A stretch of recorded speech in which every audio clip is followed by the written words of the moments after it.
we finally return to the Nightmare matchups, this, the 2021 edition. The champions have actually been mostly the same from last year, either they have lost the belt and regained it, or they have just stayed dominant. But unlike the same champions, we have many more different contenders, and with different contenders, we have plenty of different Nightmare matchups.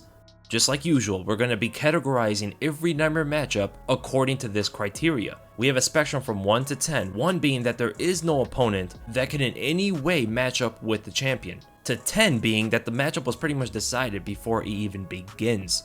The style is an absolute kryptonite to the champion, and the even matchups are going to be from 6 to 6.9. The higher the number, the more favorable it is for the Nightmare contender. The lower the number is, the more favorable it is for the champion. And with all that, let's begin. We enter the strawweight division, and the champion is once again Rose Namajunas, a very skillful champion with great boxing, an explosive Brazilian Jiu-Jitsu style with some of the most athletic footwork in the game. But with her explosive, flashy style comes a lot of weaknesses and openings, and the Nightmare matchup for Rose Namajunas is one who has exposed these openings in the past, Carla Esparza, who has reinvented herself in the strawweight division, tuned up her skills to an entirely different level, and is still the only wrestler that Rose Namajunas has fought in her entire career. Yes, the last time Rose ever fought a wrestler who can pressure her so differently than the usual strikers she faced was back in 2014 when she lost to Esparza. Rose has not fought with that kind of experience to deal with the techniques that a wrestler presents to a fight. But the difference is Carla has had great experience fighting different kind of fighters on her way up in preparation to eventually fight Rose Namajunas. These come in long and tall different style strikers, such as the more boxing heavy Alexa Grasso, the kick heavy Michelle Waterson, the Muay Thai fighter in Marina Rodriguez who uses good footwork, and the powerful and pressuring Yan Xiaonan. She did very well against all of these strikers, and it's going to be great experience when she goes into that title fight. Carla Esparza brings the best wrestling the division has to offer ever since Tatiana Suarez has left. Now Esparza is the top tier wrestler. She has the cardio to easily go 3 rounds and has gone 5 rounds in the past, has shown to be better conditioned than Rose has. Esparza is also quick enough to deal with a lot of Rose's attacks, and her blast double leg as well as her counter single leg are definitely going to be big weapons when Rose decides to engage a bit. And one of Namajunas' biggest weaknesses has been gassing out when she's put to a pace. This was shown against Jessica Andrade twice. This was shown when she fought Karolina Kowalkiewicz. But when opponents allow her to pace herself and control the center of the octagon by attacking her at long ranges and keeping it in the center, Rose has been shown to go 5 rounds pretty easily. But pressure is the key to weaken Namajunas. And wrestling pressure is far different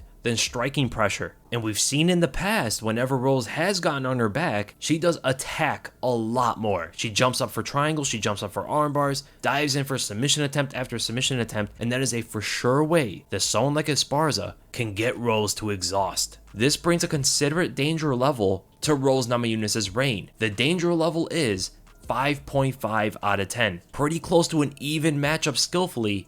A very winnable matchup for Carla, who presents multiple pathways to a victory. The second running Nightmare matchup for Rose would have to be Joanna Jędrzejczyk, who has shown to be able to compete with Rose in a lot of striking exchanges. She brings a long range game, has very good leg kicks that she could bring into the fight, and those swift combinations are going to be able to keep her in there whenever Rose wants to attack. The third running Nightmare matchup is Zhang Weili, who has the experience of a champion, has great power in her strikes, especially in close range. With that, if she's ever able to get the clinch on Rose, that is one of the biggest strengths any fighter has against Rose in this entire division. And the fourth running Nightmare matchup is Yan Xiaonan, who brings great pressure, she's very strong, and has a good understanding of the fundamentals overall. She's very hard to really trump over and dominate. She's always in the fight no matter what. With that, we go to the next champion, one of the most dominant champions in the UFC right now, comes in the flyweight division, Valentina Shevchenko. Honestly speaking, not many fighters are going to be able to prove themselves as a real competitive matchup for Valentina Shevchenko. She's one of the most well-rounded fighters. She has extremely good Muay Thai skills, very strong in the clinch, combining her Muay Thai and Judo skills to get the opponent to the ground for dominant transitional control. But with a new addition to the weight class, the grappling that Valentina has been displaying to dominate her opponents recently may not come into play when she faces her Nightmare matchup, and that is Tatiana Suarez.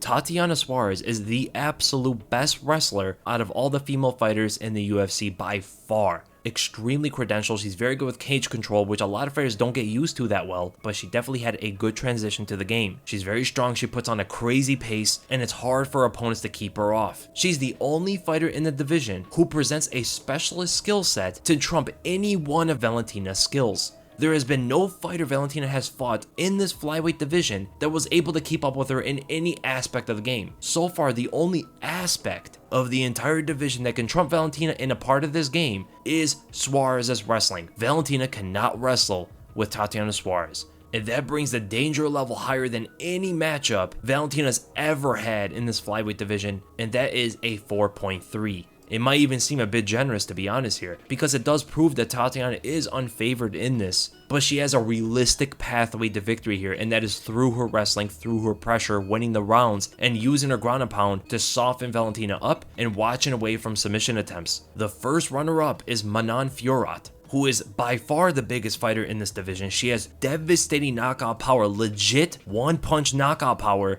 and fights at an intensity that most fighters are not going to be able to keep up with. Now, this is not very different than what Valentina has fought in the bantamweight division, such as Amanda Nunes, but in the flyweight division, it is very curious how Fiorot is able to use her reach, use her size, use her power to blast through some of the things that Valentina likes to attempt. The third running nightmare matchup is the veteran Lauren Murphy, who brings an experience level that most of the fighters here cannot bring. She's well-rounded, decent at everything she does, and extremely tough, with the fourth running nightmare matchup being Miranda Maverick, who's physically strong, she brings good pressure, and is overall pretty athletic. From one dominant champion to another, we enter the bantamweight division, where the long-reigning champion has not fallen, Amanda Nunes. With terrifying power, strong trips, decent boxing skills, educated footwork, and by far the best fighter at distance management in women's MMA. But if there's any fighter who can trump her at any one skill set, it is our nightmare matchup, and that is, yet again, Germaine de Randamie. Just like in 2020, Germaine is again the nightmare matchup for Amanda Nunes, and up until now, she has been the only fighter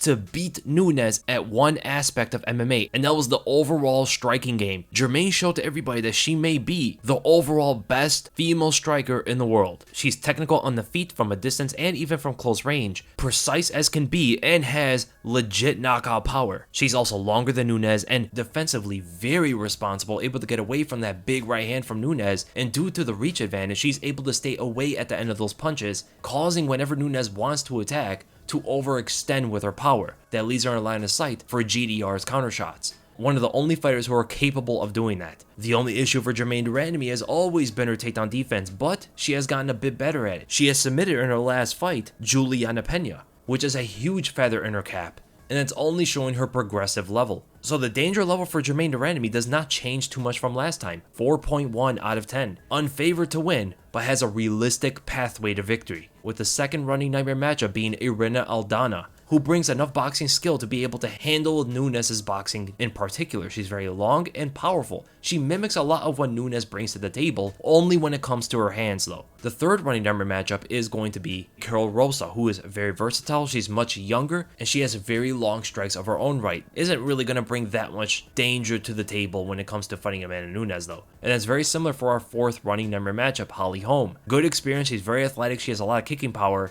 but ultimately not going to be able to do much to someone like Nunes. And now we escape the champions that we are familiar with, who have been champion for a long time, and we enter a division with a brand new face for a champion. We enter the flyweight division with the new king, Brandon Moreno. Educated boxing, great scrambling ability on the ground, one of the fastest jabs in the game, and the toughness to weather any kind of storm the division has to offer, and has frankly fought most of what would be considered the nightmare matchups for him already. But the pick for the nightmare matchup has been getting consistently better ever since he first stepped into that cage. He fought with Moreno and had a draw with him in the past, and yes, that is Askar Askarov, who is extremely well-rounded, was able to out-wrestle Brandon Moreno for the most part, able to control him very well, and has the scrambling ability to roll with Moreno at any given opportunity. He has developed his striking to a level where he's able to deliver his knockdown power. He presents great kicks, especially against the boxing-heavy style that Moreno walks forward with, and is so defensively sound from a mid-range. It is very hard for Moreno to pop the jabs at him and catch him with some of his power shots. And not only physically has Askarov evolved in the game,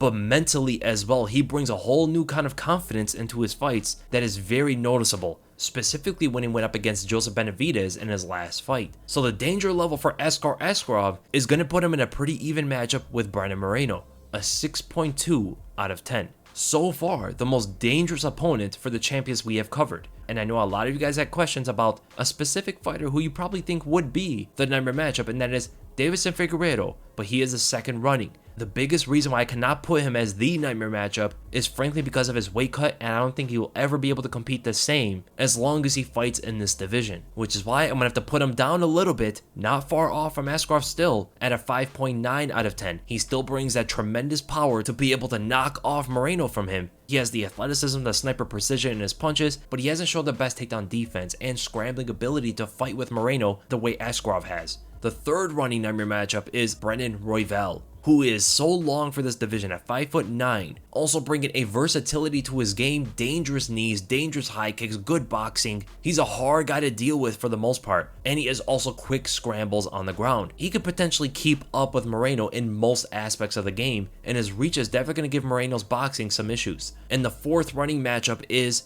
Rogerio Bontorin, who is physically the strongest fighter in this division. He's extremely explosive and has the pressure to make things very interesting against Brandon Moreno. Going from one brand new champion to the next, although because of different reasons, we head into the bantamweight division, one of the most stacked divisions in the entire UFC, with a champion who didn't outright beat the competition to get that belt. Aljamain Sterling is in a very interesting and scary spot. He's definitely a very good fighter. He's definitely great with his Brazilian Jiu-Jitsu. He has a great early pace. Hard for any fighter to keep up with him for the first 2 to 3 rounds. But with that pace comes overburdening costs. Aljo gasses out quickly. Sterling cannot keep that pace up for 5 rounds and ultimately becomes one of the weaker 5-round fighters in this division, and it's because he doesn't have the knockout power. He doesn't have the speed. He has great submissions, but with that, he's also not the greatest wrestler. So his means to get that finish that he's looking for, going at a fast pace, is not ultimately there for him. Strings are not attached correctly, and that is why the nightmare matchup is going to be that same familiar opponent,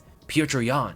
As we saw in their fight together, which was very, very recent, Petr Yan shut down Aljamain Sterling after that second round completely. From the punches to the kicks to the clinch to the wrestling to the takedowns to everything, Petr Yan was the superior martial artist. He's very powerful with his hands, one of the sharpest boxers in the entire UFC. He has great kicks, doesn't use them too often, but when he does, he has found the opening on you. Great trips in the clinch, great wrestling. His fight IQ is off the charts, and he has no wasted movements, no wasted attacks. When he decides to throw kicks or throw punches or take a step or switch stances or take angles, it's always calculated. One of the pure best well-rounded fighters the UFC has to offer. And his shifting ability inside of boxing sequences is unmatched, and that even goes for guys like Dustin Poirier. And frankly, that brings a petrifying, outright horrific danger level at a 9 out of 10. The matchup is pretty much decided before it even begins. Petr Yan shuts down Aljamain Sterling pretty much no matter how the fight plays out. And honestly, it even goes for our second running nightmare matchup. Jose Aldo. Jose Aldo has the best takedown defense we've ever seen. Great overall striking, far better than Sterling in every aspect of striking. Super explosive, knockout power, great kicks, especially leg kicks that Aljamain does not check. Also, they have very similar cardio, but with Jose Aldo being far more experienced going 5 rounds. Stylistically, this puts Jose Aldo at an 8 out of 10, one of the most dangerous nightmare matchups on the entire list. The third running nightmare matchup is going to be TJ Dillashaw. This is theoretically speaking if he comes back right, if he comes back the same kind of, as he is also extremely well-rounded, great wrestling to shut down Aljamain's attempts. He's also fast in his scrambles. He has insane cardio. 5-round ready is an understatement for TJ Dillashaw. Aljamain cannot keep up with him even for the first couple rounds, I believe. He's also a striking savant, one of the most technical strikers we've ever seen in this division. He's also more powerful than Sterling is. He's faster than Sterling. This puts TJ at a favorable 7.2 out of 10. And the fourth running number matchup is going to be Marlon Moraes. Great takedown defense, knockout power, probably the fighter with the best timing in this entire division, and ultimately can do what he did to Sterling last time. Yes, Moraes' chin has been somewhat shattered, but Sterling doesn't hit that hard, and it's going to be very hard to crack Moraes with Sterling's style. And that puts Aljamain Sterling as the most threatened champion in the entire UFC. Not only his first, but his second, third, and fourth running nightmare matchups are more dangerous to him than even first picks for other champions. And very similarly, as interesting the bantamweight division was, we enter the featherweight division, where it seems like the contenders are creeping up to the king. Alexander Volkanovski has found himself in the lion's den, who has fought Max Holloway twice, has beaten some of the older top fighters of this division, and now is coming up the guys of his generation, the Brian Ortegas of the world, the Korean Zombies of the world, the Yair Rodriguez's of the world. But so far, he has shown a very well-rounded skill set, one of the best feinting games, very good low kicks, good wrestling, good takedown defense, and when it comes to it, tremendous power in exchanges, even using his short stature as a weapon against the taller fighters of this division. But the nightmare matchup is a familiar face. It's Max Holloway. Even as technical as Alexander Volkanovski is, so far, we've actually seen Max Holloway progressing at a faster rate than Volkanovski has. And I'm not only talking about the first fight to the second, I'm talking about even from the second fight to the Kelvin Kattar fight. Max Holloway looks better than ever, and he's found the openings in the second fight to make Volkanovski pay in exchanges that he took advantage of in the first. And I believe Holloway's going to bring things in the third fight that can make things even more dangerous for Volkanovski. Max Holloway is great at volume striking, but his volume striking was not a strength of his going into a fight with Volkanovski. It was more of him finding intercepting shots and counter shots singularly. He found Volkanovski's weakness being in his footwork, the way he enters and the way he exits. There are specific intervals where Volkanovski is extremely vulnerable, and the more time they give Holloway, the better his timing and his precision is going to be for his gameplay when he goes up against Volkanovski again. He's also shown to have a great chin, to be able to take all of Volkanovski's shots. He can stuff most of the takedowns, and ultimately has the skills to put the fight where he wants it to be. And because of the progression rate, Holloway brings a considerable danger level to Volkanovski's reign, a 7.4 out of 10. This is getting more serious now. That means that Max Holloway is the favorite fighter going into the matchup, who has a style and the weapons to be able to exploit the champion's weaknesses. The second running nightmare matchup is Volkanovski's next opponent, Brian Ortega. At a 6.8, he is pretty even in this kind of stylistic matchup.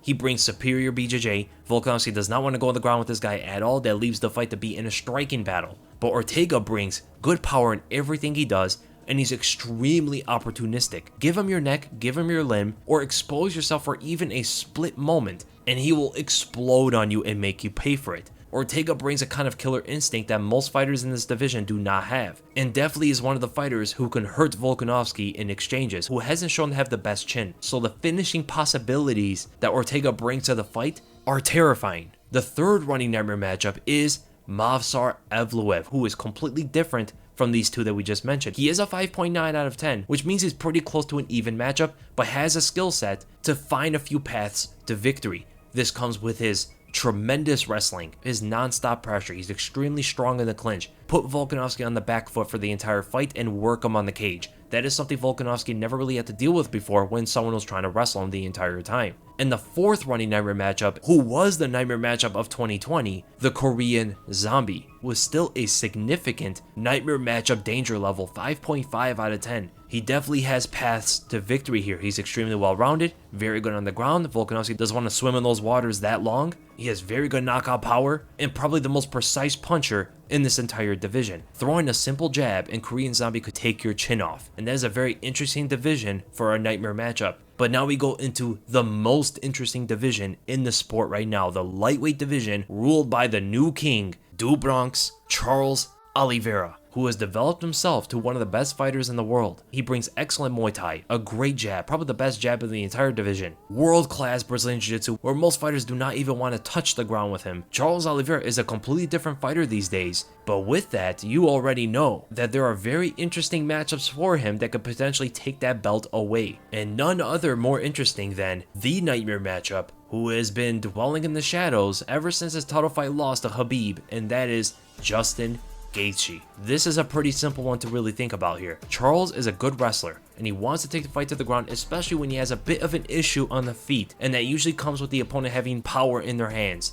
What better fighter to stop takedowns, specifically freestyle or folk style wrestling takedowns, than Justin Gaethje? And not many fighters possess more power than Gaethje does. Not only that, he is excellent at checking leg kicks, he's excellent at attacking with his own leg kicks. He's very good at backstepping away from long punches and looking for his own counter shots as he draws the opponent into them. He saw this against Tony Ferguson. You can kind of see where this is going here. Justin Gaethje has a style that could pretty much shut down most of what makes Charles Oliveira dangerous and capable. Not only that, Oliveira doesn't move his head that much, and we saw how detrimental that was when he fought Michael Chandler. Now imagine against a more educated striker like Justin Gaethje, who still presents that one-punch knockout power, but also a fighter who will not gas out unless you're able to heavily pressure them. That brings Justin Gaethje's danger level to a terrifying 8 out of 10. Meaning that he's heavily favored in this fight, stylistically exposes glaring holes in the champion's skills. The second running nightmare matchup was actually very hard to determine, but I ultimately went with Dustin Poirier.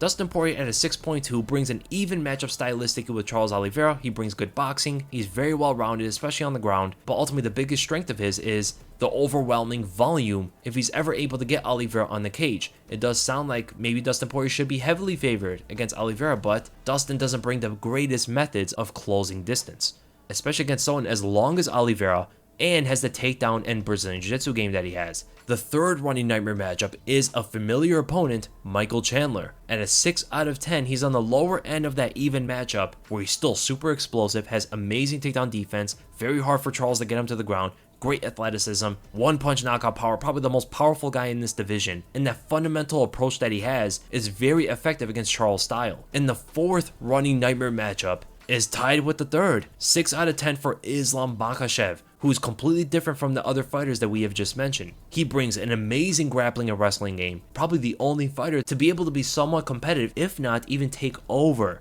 the grappling against Oliveira, specifically if he's on top. He's very athletic, has good footwork, a very educated striking game, great distance management, but most importantly, that smothering control if he's able to get Oliveira on his back. With these four fighters right here, you already see that Oliveira is going to have a very tough time with his nightmare matchups that are coming forward. But on the opposite side of the spectrum now, we have Kamaru Usman in the welterweight division, where he is the dangerous one matched up with everybody in this division. He's extremely dominant so far, brings a powerful wrestling game, especially on the cage, developed his boxing skills to a level where now some of the best strikers cannot handle him on the feet. That power of his is so fight changing, he doesn't even need to be the most advanced technical striker to be able to win the striking exchanges. He's extremely long as well, with a 77-inch reach at 5'11". That transitions not only into his punching skill, bringing one of the best jabs in all of MMA, but it translates also to his wrestling, where he's able to get those little singles, able to get those ankle picks, and wrap up the opponent against the cage to take him to the ground as well. And he's already fought a lot of the contenders of this division. Most of the top 5, he has already beaten them. So you're probably thinking, there isn't a real nightmare matchup for Kamaru Usman then. And that is where you're wrong. The nightmare matchup is the young 26-year-old Shavkat Rakhmonov, where Kamaru Usman succeeds on his fundamental skills backed up by his immense power and incredible endurance. What better fighter to be able to counteract all of those fundamentals using his superior striking fundamentals and sambo skills that has historically been shown to give issues to the more American-style wrestlers. And he doesn't only present a nightmare in the technical aspect of this fight, he's also 6'1" with a 77-inch reach, one of the only fighters to be able to outreach Kamaru Usman. He also has tremendous knockout power, has extreme killer instinct on his submission attempts, give up your neck even on the feet, and he's choking you to sleep. And he brings the flashiness on the feet as well, not just the fundamentals, not just the jabs and right crosses and low kicks and teeps to the body and stuff. He brings spinning kicks to the head, and he's not reckless with it. He's measured in everything he does. The only issue that might go against Shavkat Rakhmonov is sometimes he likes to keep his head up pretty high, even when he's throwing punches. But with his reach and height advantage, it's not going to be as dangerous as it is for some of the other opponents if they had that kind of style. So on a fundamental level, theoretically,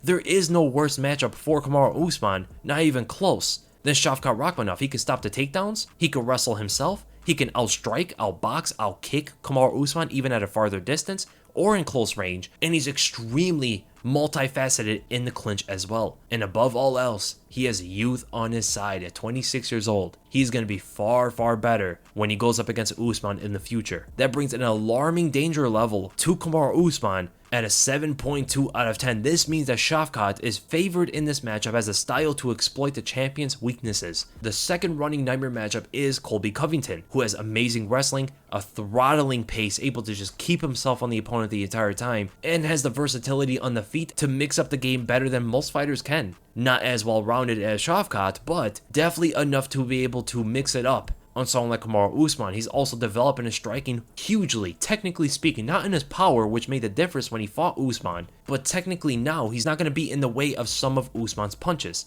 and he's going to be able to take off angles for his own kicks and punches. Emphasis on the kicks here. Colby has really developed his kicking technique. The third running nightmare matchup is another familiar opponent, Gilbert Burns, who brings that world-class Brazilian Jiu-Jitsu that Usman does not want to challenge. Crushing power, evident that he's the only guy to ever knock down Kamaru Usman in a fight, even though they didn't officially score it as a knockdown, it should have been considered a knockdown. And Burns brings a tremendous level of speed that Usman had trouble with. But due to his chin, his inability to get off the center line, it puts Burns a little bit below of an even matchup. He's a little bit unfavored. And then the fourth running nightmare matchup is going to be another young Khamzat Chimaev at a 5.5 out of 10. Unfavored, but does have a few paths to victory here. Great wrestling and not afraid to use it against anybody in this division. He has the size able to even trump Usman, standing at 6'2", huge reach, and just physically extremely strong with suffocating pressure. The only fighter I could see in this division, him and maybe Shevchenko, to attempt takedowns on Usman and actually be confident in that kind of approach. They bring a different kind of wrestling to the game that Usman is familiar with. And not only wrestling, their submissions. Most of the fighters in this division who are wrestlers or who attempt takedowns necessarily don't have the greatest submission attempts. Gilbert Burns is an outlier of that. Him, Khamzat, and Shevchenko are the only fighters in this division who present dangerous submission attempts. But Shevchenko and Khamzat are far better wrestlers than Gilbert Burns is.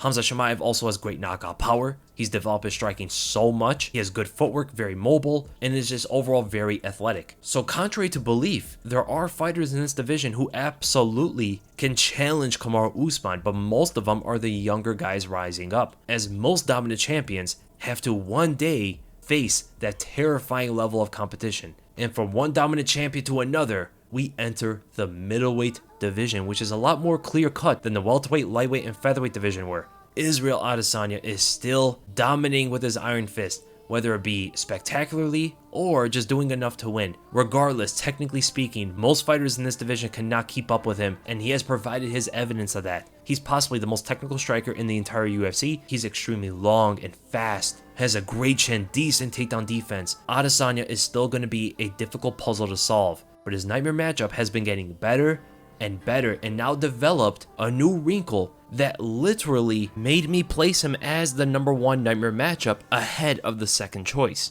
Robert Whittaker. He's one of the best technical strikers in this division, and with his technical striking, he's the only other fighter who could present knockout power at any given opportunity. He has great side kicks to the knee, great lunging punches. His blitz is even enough to catch Adesanya off guard at times. He has one of the best jabs in the entire UFC and sets it up very well into his right high kick. That string off of his jab, or sometimes 1-2 into the high kick, was even enough to almost catch Adesanya off guard, which means just a little bit of tuning and Whittaker can catch those blitzing combinations even on Adesanya. But it's not necessarily his striking that made me choose him. It's his new wrinkle, the wrestling game. Whittaker has shown effective wrestling, man, and that is the kind of mix-up that someone like Whittaker is going to need to cover any necessary gap. If his striking is starting to fail him or his blitzing combinations over the top are failing him because of Adesanya's ability to read the situation in a striking sense, now Whittaker has that new skill to mix up his striking blitz for his takedowns, and that's just going to mix up the game so much that it can even get Adesanya off guard thinking that takedowns are going to come at him, but Whittaker now can catch him with uppercuts instead, overhands, or high kicks. This is something that made Jan Blachowicz very successful against Adesanya. Does that mean I favor Whittaker? No, the danger level is something to pay attention to. 5.9 out of 10, that's almost an even fight. Whittaker is very slightly unfavored, but with his new skills, he definitely has pathways to victory here through his striking and now also through his wrestling. With the second running nightmare matchup, which I was considering to put him as the number 1, Darren Till, slightly under at a 5.7 out of 10. He brings that efficient left hand no matter how the fight is playing out, the slippery footwork, very mobile, one of the fastest fighters in this division, only other guy to be able to keep up with someone like Whitaker. But the difference between him and Whitaker is that Darren Till's very patient. He'll play that game with Adesanya, but due to how fast he is on his feet and how good he is at reading striking scenarios, I can see him being the only other fighter able to get on the inside of Adesanya striking and take advantage. He's also very good in the clinch as well. After this, it falls off significantly, but there is a chance with a third running nightmare matchup, Khamzat Chimaev. Biggest reason why Khamzat is a nightmare matchup to Israel Adesanya is because he is probably the best wrestler in this middleweight division. It could be considered to be Derek Brunson, but Derek Brunson sometimes rushes his takedowns a little bit too much and loses footing. That's never a thing with Khamzat Chimaev. Khamzat's not only great with his wrestling, he's very big, he's long, he has great knockout power, he's much faster than someone like Derek Brunson, and he's much better at putting on a faster pace, pressuring the opponent than Derek Brunson is, and that's a big difference between the two wrestlers. Derek Brunson is not good when he's pressuring the opponent. He's good now when he's being patient and staying in the center, but you cannot fight Adesanya that way. You need to pressure him. It's a must. When Derek Brunson pressures, he leaves his chin open and gets very sloppy. Khamzat does not. His whole style revolves around being pressuring and sharp. And with that, he has a different kind of cage control that anybody else in this division ever had. The fourth running nightmare matchup is going to be Andre Muniz, another grappler. We need grapplers against Adesanya here, but he doesn't only bring the blast double leg and decent cage control, but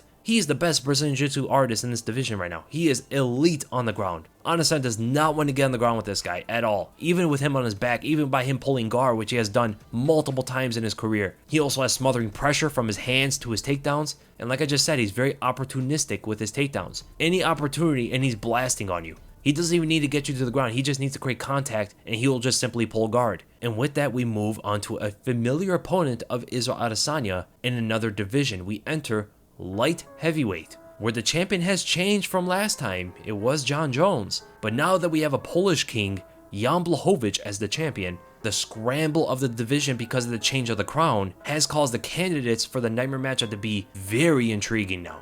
Jan Blachowicz brings crazy knockout power, unorthodox yet technical striking skills, great wrestling, great Brazilian Jiu-Jitsu, a good patient game, and long-range attacks that a lot of fighters cannot deal with comfortably. The nightmare matchup will have to attack him, challenge him in all the areas that Blachowicz is good at, and there's no other more well-rounded than Magomed Ankalaev. He's sharper with his punches, he's better with his kicks entirely, he's an amazing counter-puncher, able to snipe at Blachowicz if he ever attempts to blitz down the way he likes to. And I think we all know that blitz that Blachowicz can sometimes get himself in trouble with. He got knocked out against Thiago Santos for it. He threw it against Israel Adesanya, but Adesanya had to worry about the takedowns as well, where Magomed Ankalaev necessarily does not. Not only is he an amazing technical striker with immense knockout power and a great reach, his wrestling is off the charts as well. His submissions are there, his control, his ground and pound is ferocious, and Blachowicz, honestly, in the past, whenever someone has shot in a takedown on him, he hasn't shown the greatest takedown defense. If there's a glaring hole about Jan Blachowicz, number one, his takedown defense is not the greatest, and number two, he could be pretty open as he's being overly aggressive, and there's no other fighter better at exposing both weaknesses in one single fight than Magomed Ankalaev. And also attribute-wise, he matches Blachowicz in everything,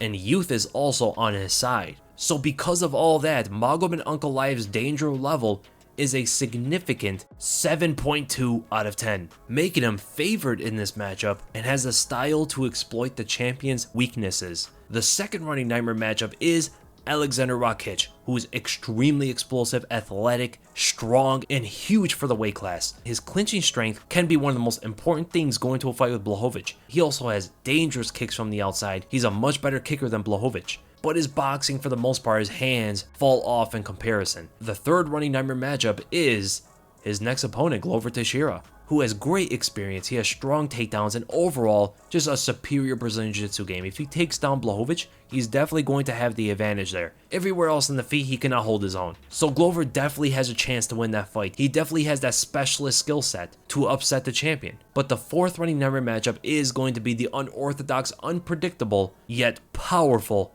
Jiří Procházka, for all the reasons that we know of. Blachowicz cannot game plan for him, and if anybody can exchange with Blachowicz and get out on top, it is going to be Jiří Procházka. The biggest reason why I have to knock him down on the nightmare matchup list is because his wrestling is ultimately not that great. And with all that, we enter the final division, the final champion who has finally overcome that big obstacle of his, and now we have Francis Ngannou as the new king of the heavyweight division. Terrifying knockout power, developing his striking skills and wrestling skills to an entirely different level, bringing a lot more kicks to the game, and mixing up his boxing techniques to actually proving himself to be more technical than people anticipated. He has tremendous reach, the best chin in MMA, and one of the most athletic fighters in the entire sport. And his nightmare matchup is very similar in a lot of those aspects. He's very big, very long, very athletic, but he sacrifices his power for his technical proficiency, and he's a familiar face for Francis Ngannou. He has not fought him before, but he has trained with him for years, and that is the young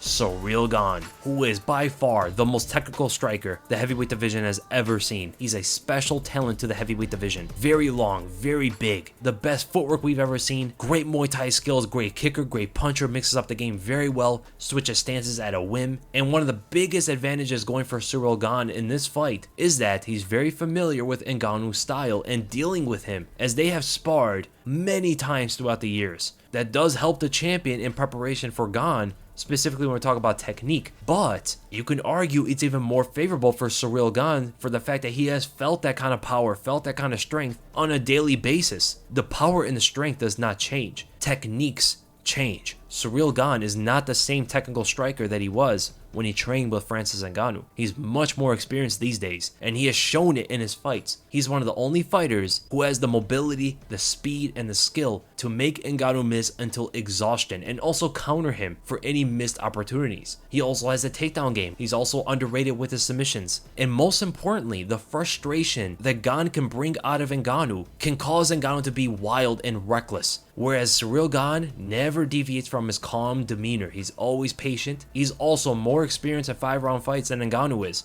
and knows that he can go 5 rounds at a very fast pace where Ngannou cannot. And this puts Ciryl Gane at a concerning danger level for Francis Ngannou. 7 out of 10. Favored matchup for Gane, where he has a style to exploit the champion's weaknesses, with the second running number matchup being Stipe Miocic. Of course, he has the fast hand speed, he has the great wrestling, he's a slick boxer, he has great head movement, and can mix up his boxing and wrestling better than any other fighter in this division. And that is a priceless skill set in order to defeat someone like Francis Ngannou. That is the big reason why it jumps up so many levels up to a 5.5. The third running number matchup is the young Tom Aspinall, who has the fastest hand speed in the division, yes, even faster than Ciryl Gane. He has decent knockout power, not all the way there like a Stipe, but the speed that he has also transitions into his footwork, and he's a decent grappler with actually pretty good takedowns. He can absolutely catch Ngannou off guard if Ngannou wants to be a bit aggressive, with the final fourth running number matchup being Derrick Lewis. It's not the techniques, it's not the athleticism,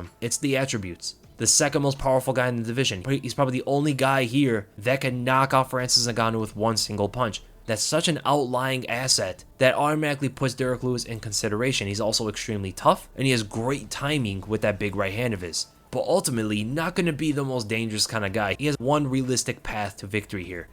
And that ends the nightmare matchups. That's every champion with every dangerous matchup possible. And I cannot wait to see how this turns out until the mid-year of 2022. Make sure to like the video, make sure to subscribe for 2022's Nightmare Matchups.